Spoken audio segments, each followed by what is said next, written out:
Hey everyone, this is James from Brewing Books. Welcome to this third video in a series of videos where we are reading and discussing the Silmarillion chapter by chapter. So at this point we've already established the creation of the universe and the world of Arda in the first two minor works of the book, the Aino Lindale and the Vala Quenta. And in the last video we began our journey through the third work, the Quenta Silmarillion, tackling the first three chapters, where we saw how the Valar attempt to shape the world and to guard it against the evil of Melkor, the fallen Vala.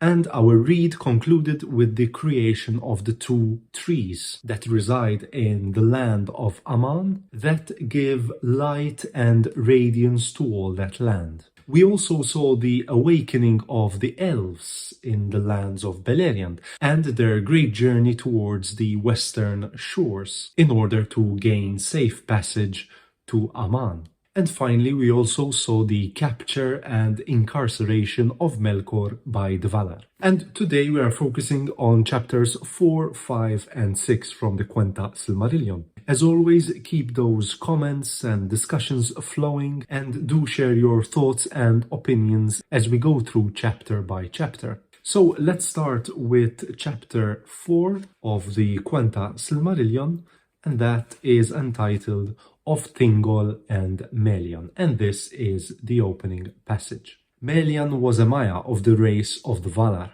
She dwelt in the gardens of Lorien, and among all his people there were none more beautiful than Melian, nor more wise, nor more skilled in songs of enchantment.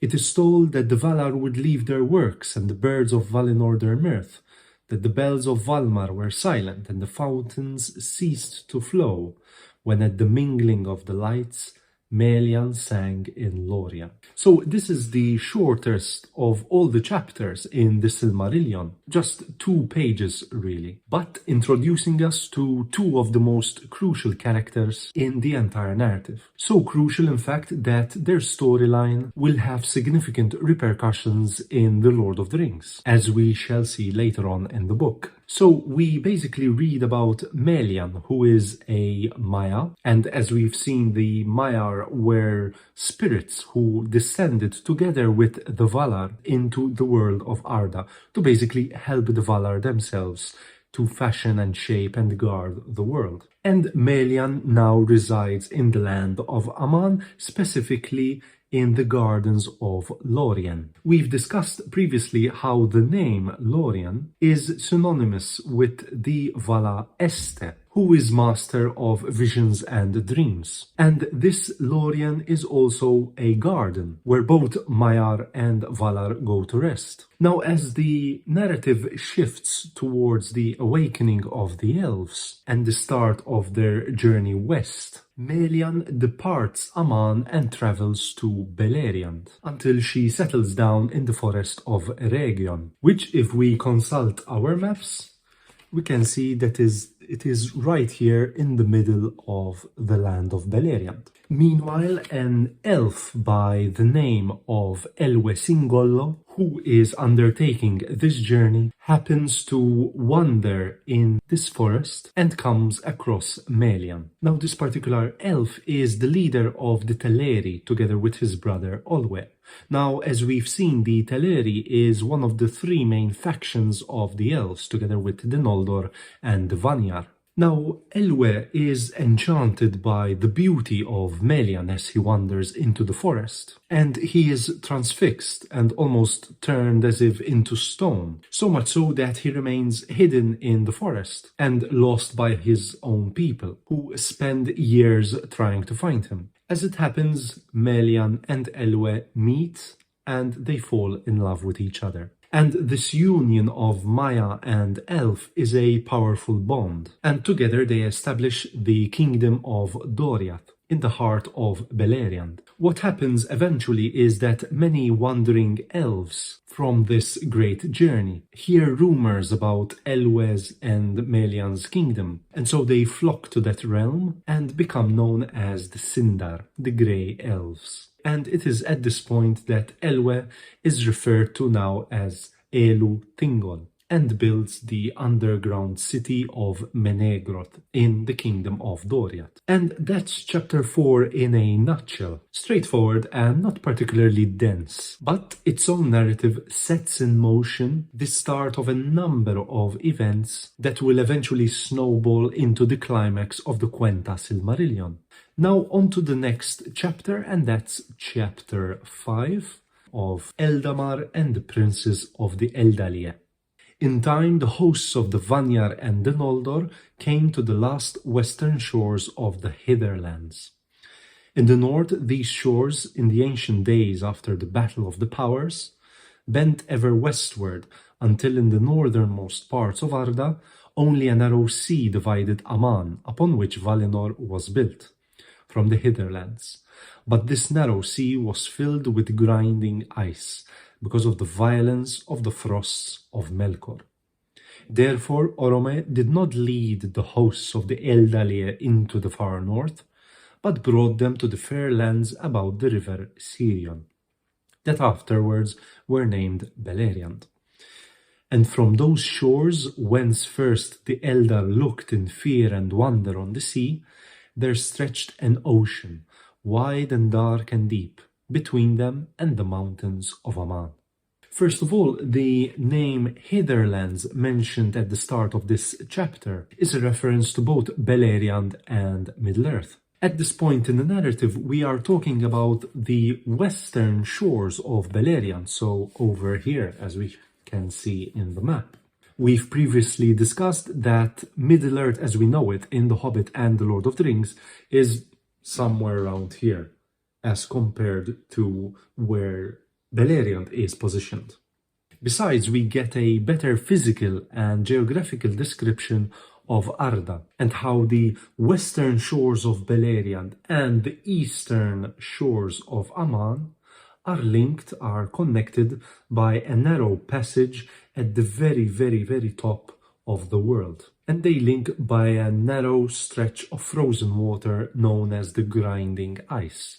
Now, at this point, the Elves, referred to here in their Quenya language as the Eldalia, people of the Eldar, continue their colossal march towards the western shores of Beleriand. While the sundering of the Elves, this splitting up of this people into different branches takes place, and the Elves spread all over the Hitherlands. Now, one of the three main groups of the Elves, the Teleri, which as we've seen in the previous chapter, were led by Elwe before he was lost in the forest of Region, the two other factions of the Elves, the Vanyar and the Noldor, eventually reached the western shores of Beleriand. And now Ulmo, the Vala of the seas and waters, detaches an island in the middle of the sea and uses it to ferry the Elves across the Great Sea into Aman. And these Elves, who finally arrive in sight of the Valar's dwelling, are welcomed with open arms. And there the Elves build the city of Tirion. And by their own craft and the radiance of the two trees, the Elves help the Valar to enhance the beauty and bliss of the land of Aman.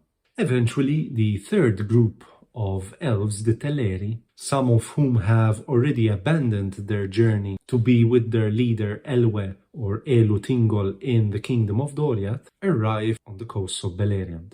Unfortunately, by the time the Vala Ulmo comes to ferry them across the sea, many have fallen in love with the lands and the coastal areas. You have to remember that this great journey takes place over years, possibly decades.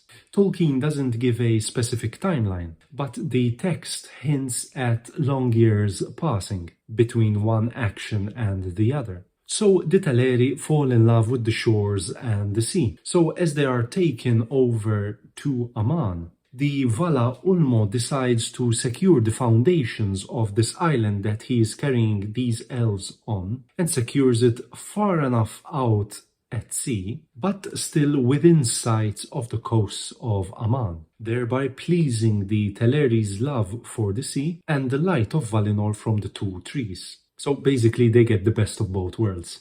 Now, this island, which has been secured in this particular position, becomes known as Tol Eressëa, the Lonely Isle. And eventually some of the Teleri living there decide to set sail to the coast of Aman, so within reach of the island, and they build a haven, a port on the coast of Aman, naming it Alqualonde. And because of their love of the sea, the Teleri become the finest shipbuilders of Arda, because of their tutelage by the Maya Osse, who serves obviously under the Vala Ulmo.